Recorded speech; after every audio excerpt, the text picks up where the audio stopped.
What's going on, guys? So here we are again, the end of the year, and it is time to do the best and worst list of the Gunpla I built this year. So this is the Shoky class of 2019 Gunpla edition, because we have more than just Gunpla this year. So as in previous years, we have done so many kits that are only from 2018. That's the only things that qualify. Obviously, I built a ton of other stuff, especially Double October, things like that, but almost all of those kits were definitely not from 2018. So you'll see a whole lot of things that are obviously familiar. We all know Build Divers. We know a few other things like that, new UC kits, all new lines this year, all kinds of cool stuff. So we're going to go over that. And of course, as usual, going by my normal grading factors of quality of the build, whether or not, you know, you have to apply paint, is the plastic any good, how many stickers are there, things like that. You got articulation, that's self-explanatory. If the kit itself is built like a normal Gundam but doesn't have much articulation, obviously that's going to hurt it. If it has an extreme amount of articulation, that's even better. You have the fun factor, that is both fun as a build and fun when it's done. Can you have fun with it? Is there a lot of cool stuff with it? Things like that. But realistically, cool falls into the final category of coolness. And, well, basically, if something's cool, it's cool. If it's not, well, that's all part of it. So everything is scaled on 1 to 10. So pretty friggin' easy. Now, in the kind of HG or smaller category, which I kind of ranked all together, there were 31, and as you can see in the quick opening footage there of the entire class, there are only 3 master grades. So I'll go over that just real quick, and they all they're pretty much all together. So we've got the Double Quanta Full Saber, great kit. Gave us the upgrades that the old Double Quanta never had, except for the burst mode parts, which would have been great.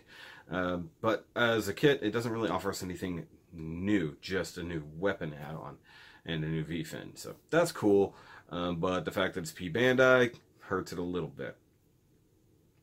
The next one up is also a P Bandai, but it's a cool kit. Its component, or its sister suit or brother suit, as it were, was not included last year because I didn't pick it up last year, and I built it this year, and that is the MG Advanced Hazel.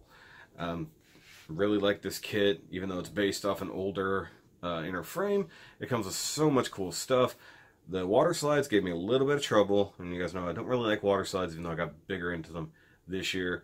I applied extra paint to it just to make it cooler, so that doesn't count. If you add paint by choice, that's something else. If it requires paint, that's what hurts it. And really, the top master grade that I built last year is very much the MG Jagan. That was a great kit. Pretty much an all-new build, new inner frame, all-new outer stuff, similar to older things.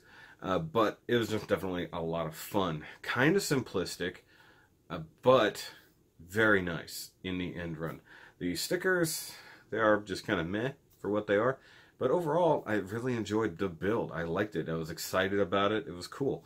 And we haven't got a whole lot of other MG Jagans yet, which I find really surprising because I figured they would have a slew of them coming out in P Bandai.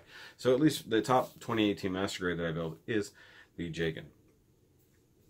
Now, this video I wanted to get pretty short. I'm at about 5 minutes right now. So if you want to see the best list and the worst list, those will be coming out as well today, so you guys can just go video to video and not have to sit for a very long time all in one video. So I'm going to do the worst Gunpla, and then I'm going to do the best. And for the most part, they're going to all fall under the HG or SD range, because they're all kind of all together in that. Now, some of them might surprise you, some of it really might not. But the average is in the 30 range, between 20 and 38, or I'm sorry, 28 and 30, can't do my math. That's the average build. So that's actually not bad. The higher end ones are going to be up in the 30, 31, 32, 33, 34, so that's where the separation for the top several kits because it's really hard to nail down 5. And then the bottom 5 are definitely a hard number, and they are at the bottom for a pretty decent reason. Now, of course, my lists are probably going to differ from your list, whether you built it or not, or just how you feel about the kit. And no, if you haven't figured it out, the F91 is not going to be on this list because, well, I didn't build that, so I can't rate it. Was it the worst review of the year? No, but it wasn't a great one. And of course, guys, if you want to check out all the other best and worst lists that I've got going on, there will be a playlist or a thing up in the card, whichever side it'll be on, probably this side.